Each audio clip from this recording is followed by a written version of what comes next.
No Evangelho de Jesus, segundo escreveu Mateus, capítulo de número 27,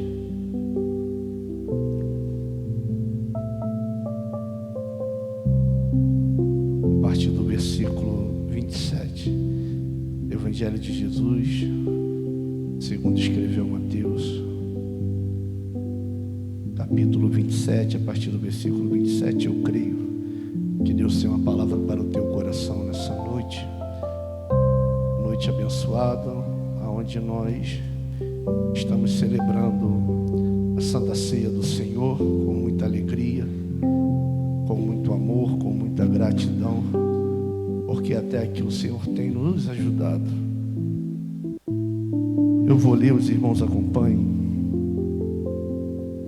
E logo os soldados do presidente, conduzindo Jesus à audiência, reuniram junto dele toda a corte e, despindo-o, o cobriram com uma capa de escarlate e, tecendo uma coroa de espinhos, puseram-lhe na sua cabeça, em a sua mão direita uma cana, e ajoelhando diante dele, o escarneciam, dizendo: Salve, Rei dos Judeus!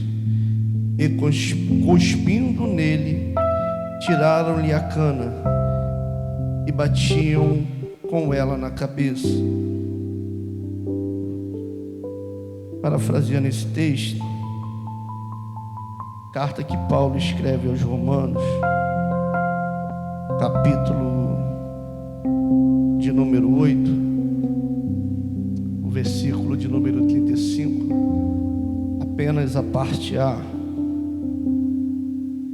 diz assim: quem nos separará do amor de Cristo? Antes de se assentar, você pode pegar na mão da pessoa que está do seu lado e fazer essa pergunta para ela: quem se separará do amor de Cristo? Podemos assentar, meus irmãos? Nós temos no primeiro texto que nós lemos, e quando pegamos os evangelhos, Mateus, Marcos, Lucas e João, no final dos seus evangelhos vai estar falando sobre o sofrimento de Cristo. Lemos alguns versículos aqui que falam parte desse sofrimento, sabido de toda a humanidade, ou grande parte dela, acerca de quem é Cristo. Aqueles que acreditam na sua divindade, ou mesmo aqueles que não acreditam. Uma coisa é certa: Cristo, Ele esteve na terra, foi capaz de dividir a história.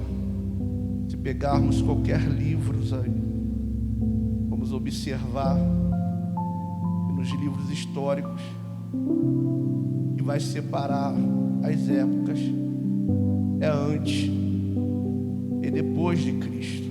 Isso é um fato que nem um ateu, nem qualquer líder de outra região pode refutar. Jesus, ele veio com um propósito, irmãos. Seu propósito era fazer com que o homem fosse religado a Deus, porque devido ao pecado nós perdemos a conexão com o Pai. Então, no período de 3 anos e meio que durou o seu ministério, Cristo, ele cumpriu com louvor o seu propósito. Cristo realizou milagres. Cristo mostrou o que era o sobrenatural, o que a fé era capaz de fazer. Mas uma coisa que marcou o ministério de Jesus Cristo foi o amor. É impossível você falar de graça sem falar de amor, irmãos. O maior ensinamento ou um cerne da mensagem de Cristo, quer seja ela de forma literal, quer seja ela por parábolas, o amor estava contido em suas mensagens. E falar desse amor, o ser humano se sentia atraído por Jesus. O ser humano se sentia cativado por Cristo. Porque o amor, ele é capaz de inspirar. O amor, ele é capaz de transformar, ele é capaz de mudar a vida de qualquer pessoa. Por isso que existe uma grande dificuldade em se amar. Não é qualquer pessoa que consegue cumprir na íntegra o amor. Se eu perguntar aqui hoje, quantos amam a Deus? Praticamente toda a igreja vai levantar a mão e vai dizer: eu amo a Deus, eu amo ao Senhor. Só que antes de responder essa pergunta, precisamos entender o que é amor na visão de Cristo, não na visão do homem. Porque na visão do homem, amar é muito fácil. Porque na visão do homem, apenas dizer palavras e dizer eu te amo, muitas das vezes é tido como uma verdade.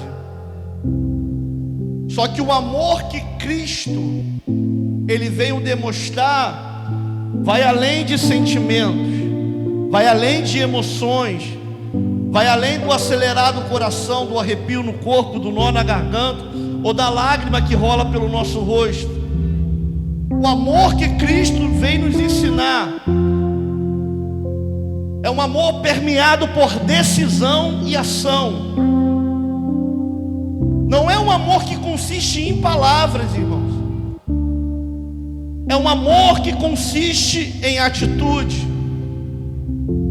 Cristo pega toda a lei, todos os mandamentos, e Ele transforma em dois.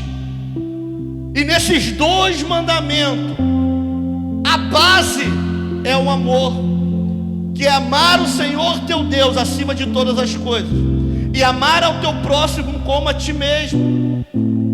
Cristo entendia o que era amar, e por nos amar, Ele vai nos dar prova desse amor.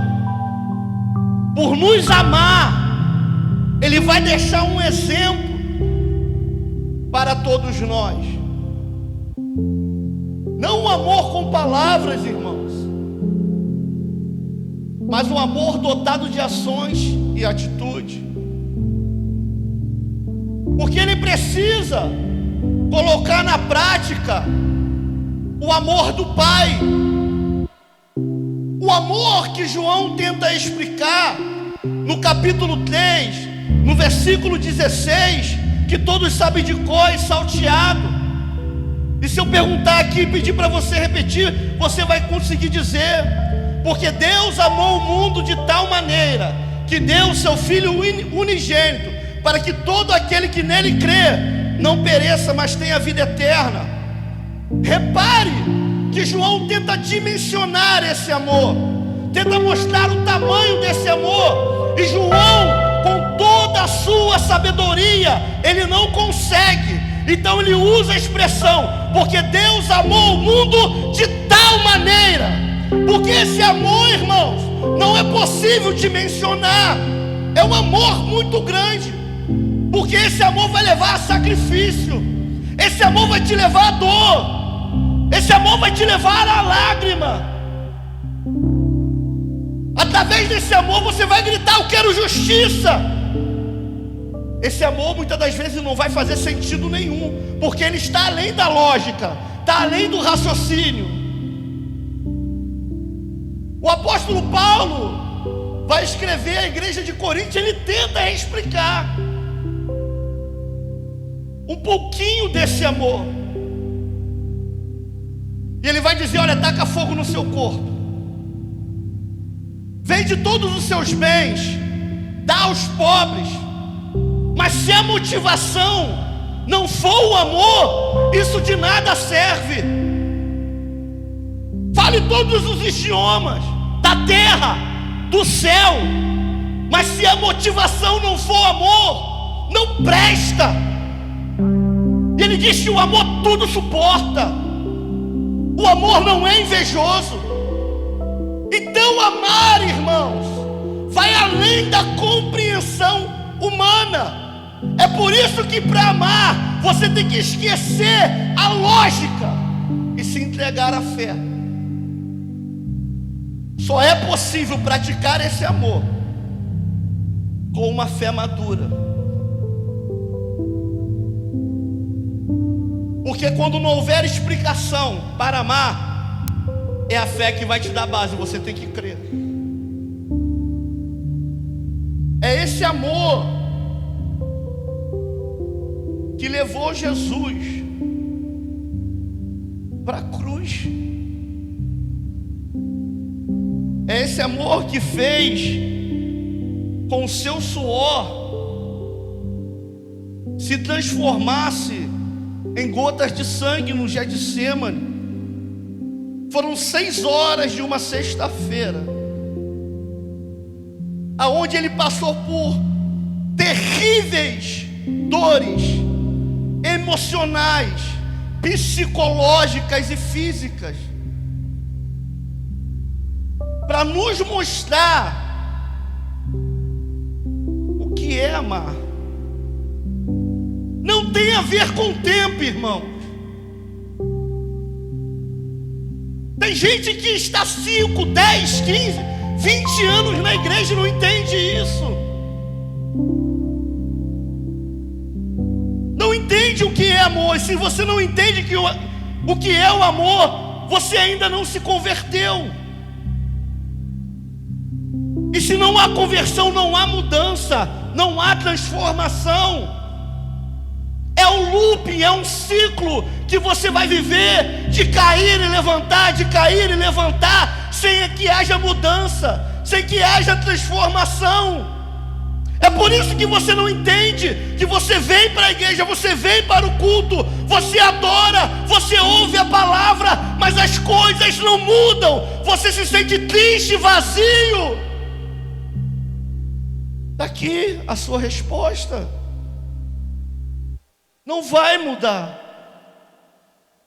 porque você ainda não ama Deus, porque você ainda não entendeu o que é amor. Mas, irmãos, está tudo bem, porque você não tem que aprender e viver esse amor de uma hora para outra, porque se fosse de uma hora para outra, seria muito fácil e qualquer um viveria, qualquer um aderiria ao cristianismo, qualquer um seria crente. Então não tem problema se você ainda não ama, mas eu preciso entender e reconhecer isso. Eu ainda não amo, mas estou em busca desse amor. Isso fica bem explicado quando a gente olha para Pedro.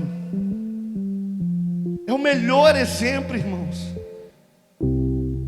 porque ele viu em Caná da Galileia as águas se transformarem em vinho. Ele viu a multiplicação dos pães e dos peixes. Ele estava dentro do barco quando o vento e o mar cessou. O mesmo terror que os discípulos sentiram, Pedro sentiu também. Mas os milagres, o sobrenatural, a multiplicação, não fizeram com que o coração daquele homem se convertessem a Deus. E isso fica bem claro, irmãos, quando estão prendendo Jesus e ele corta a orelha do soldado com a espada. Depois de 3 anos e meio, Jesus olha para ele e vai dizer: eu não ensinei isso. Eu não ensinei a viver pela espada. Eu não ensinei a viver pelas forças do teu braço. O que eu ensinei é o amor, Pedro. E o que eu ensinei foi amar. Jesus se preocupava com os relacionamentos interpessoais, irmãos. Então ele falava: ama o próximo como a ti mesmo. Ele explicava o amor. Ama quem vos maldiz e vos persegue. Ama os seus inimigos. Jesus está dizendo: o segredo é amar. O segredo é o amor. Você só vai conseguir estar de pé, caminhar e terminar a sua carreira o dia que você entender o que é o amor. E nem sempre vai ser um milagre que vai te levar ao encontro com Deus. Nem sempre vai ser o sobrenatural que vai te levar a ter um encontro com Deus. Muitas das vezes, esse amor, ele só nasce através da dor.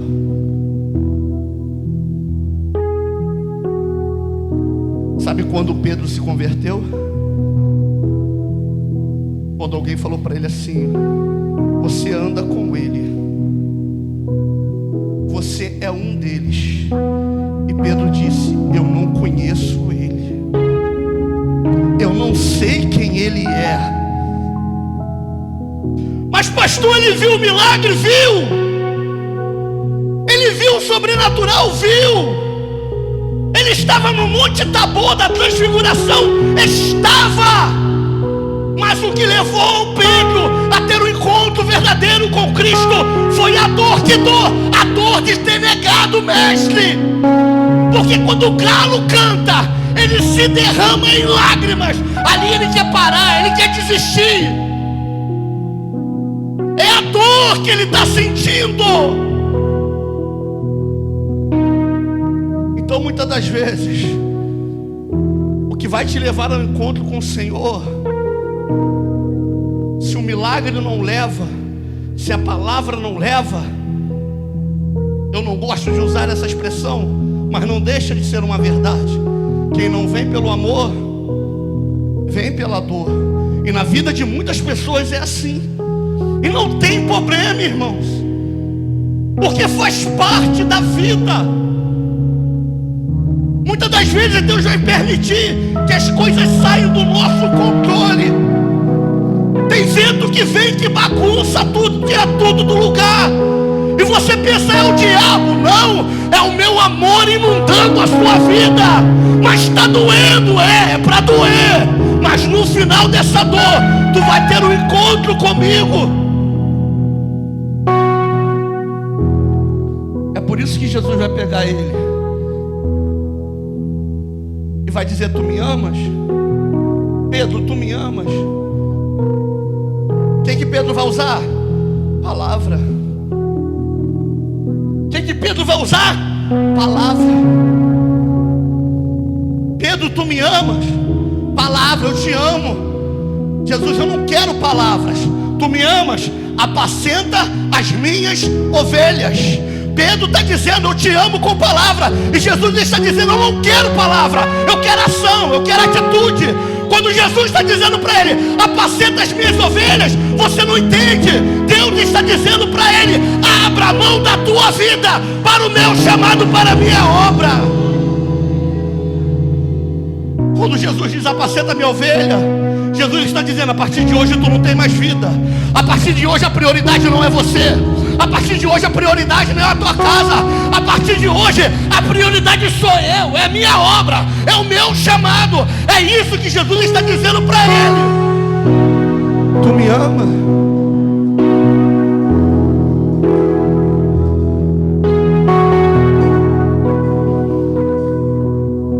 Tu não consegue nem perdoar.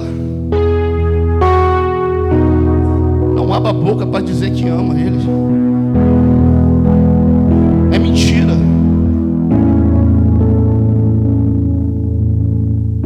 É mentira. Que é isso, pastor? É a Bíblia. Se você não ama o seu irmão que você vê, você não pode amar ao Senhor que você não vê. É a Bíblia. Entenda uma coisa: quando você não perdoa alguém, você carrega essa pessoa na carcunda. Toda falta de perdão, você está carregando alguém. É por isso que a tua caminhada é tão pesada. Porque em vez de você estar caminhando sozinho, tu está carregando alguém nas tuas costas. Porque a culpa faz isso. Davi vai dizer assim: a mão do Senhor, enquanto eu me calei, a mão do Senhor pesava sobre mim de dia e de noite. Davi não tinha paz, porque o pecado, o silêncio, estava fazendo a mão de Deus quebrar ele. E alguém que carrega outro nas costas, não perdoa um, não perdoa dois, não perdoa três. Aí você diz: eu não consigo caminhar. Claro, a caminhada está pesada. É por isso que Jesus chega e faz: lança em mim todo esse fardo aí. Joga em mim todo esse fardo aí.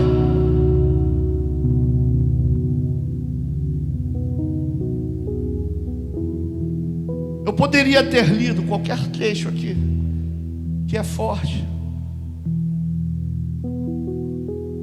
Mas o que mais me dói não é o julgamento corrompido que Anás e Caifás faz.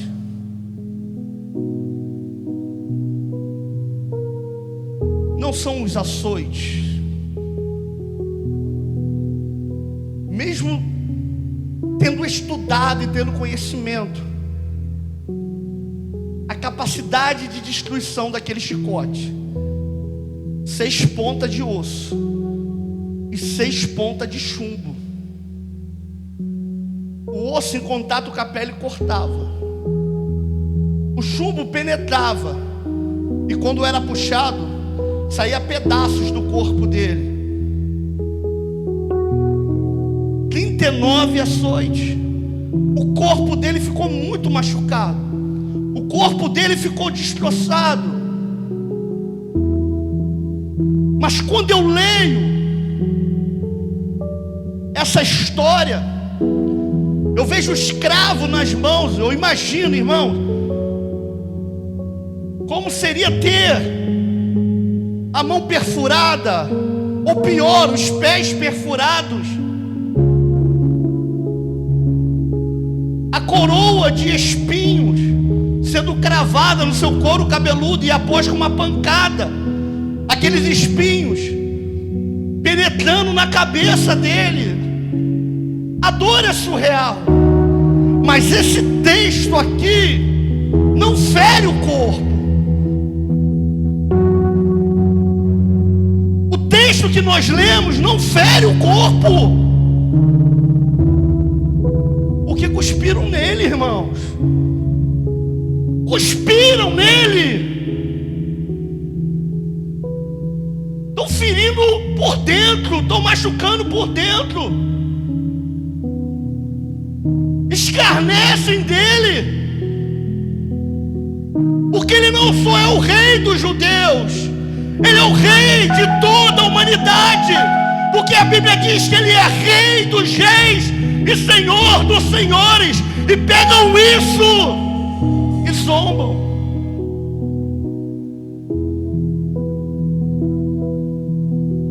Machucam ele. Colocam na cruz.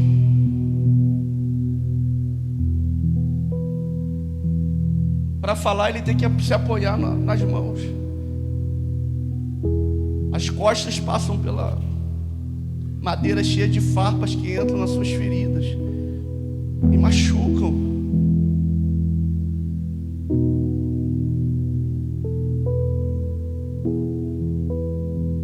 Ali ele entrega o Espírito e ele diz: está tudo consumado. Acontecem alguns fenômenos, mas o mais relevante, com certeza, é o véu do templo se rasgando de alto a baixo, porque aquilo ali é um recado para toda a humanidade.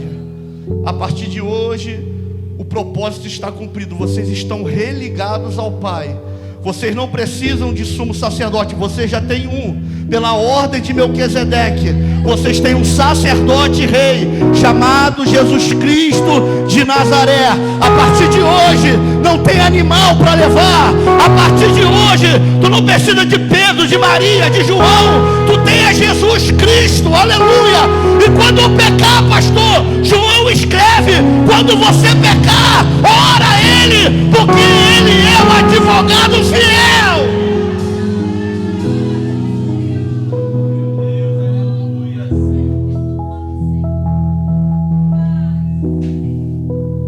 Quando você vai entender que você ama? Quando com sinceridade, com toda a honestidade do mundo,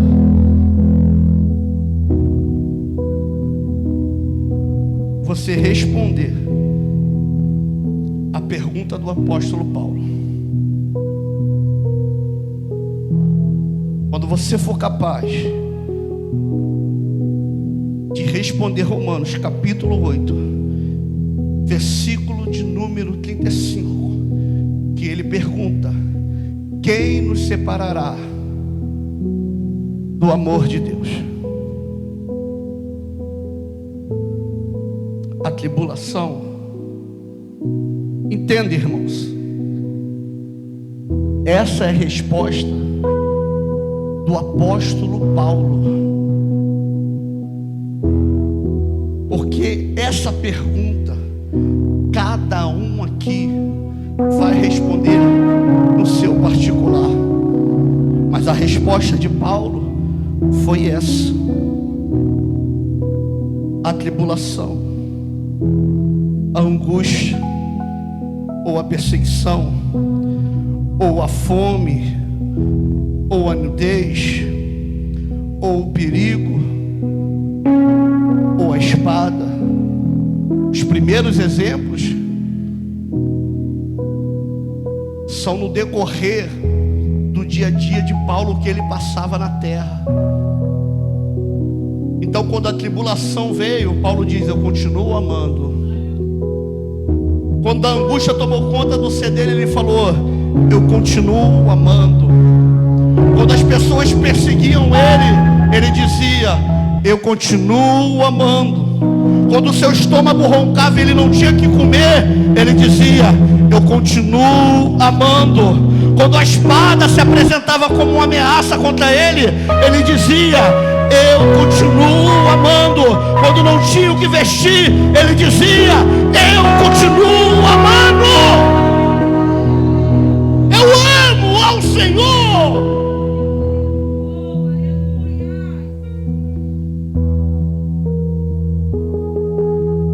Mas em todas estas coisas somos mais do que vencedores por aquele que nos amou. Paulo está dizendo: não é por você, não é a sua força, não é o seu intelecto, é o amor dele que te inunda e te faz vencer dia após dia. Pode errar, pode falhar, mas se levanta e tenta mais uma vez. Eu não paro, eu continuo, porque estou certo de que nem a morte, irmãos, nem a vida, nem os anjos, nem os principados, nem as potestades, nem o presente, nem o porvir, nem a altura, nem a profundidade, nem alguma outra criatura nos poderá separar do amor de Deus que está em Cristo, nosso Senhor Jesus Cristo. Paulo está dizendo: não tem morte, não tem vida, não tem céu, não tem inferno. Se criarem outra criatura, pode criar, mas nada me separa deste amor.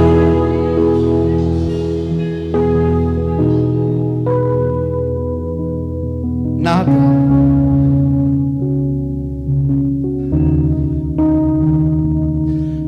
Nem a palavra do seu pai, que te feriu a tua infância toda, não pode te separar. Nem as maldições lançadas, dizendo o que você seria, pode te separar. Nem o irmão que foi usado pelo diabo para te ferir, para te magoar, pode te separar. Nem o pastor que parecia ser confiável, mas caiu, roubou a igreja, também não pode se separar. Não adianta apresentar para ele as suas desculpas, porque você parou, porque você desistiu, porque você olhou para trás, que ele vai te dizer: eu venci e te dei poder para você vencer também. Parou porque quis, desistiu porque quis, porque não entendeu o que é o meu amor.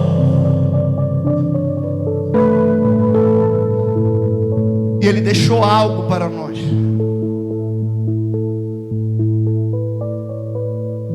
Pelo menos uma vez por mês,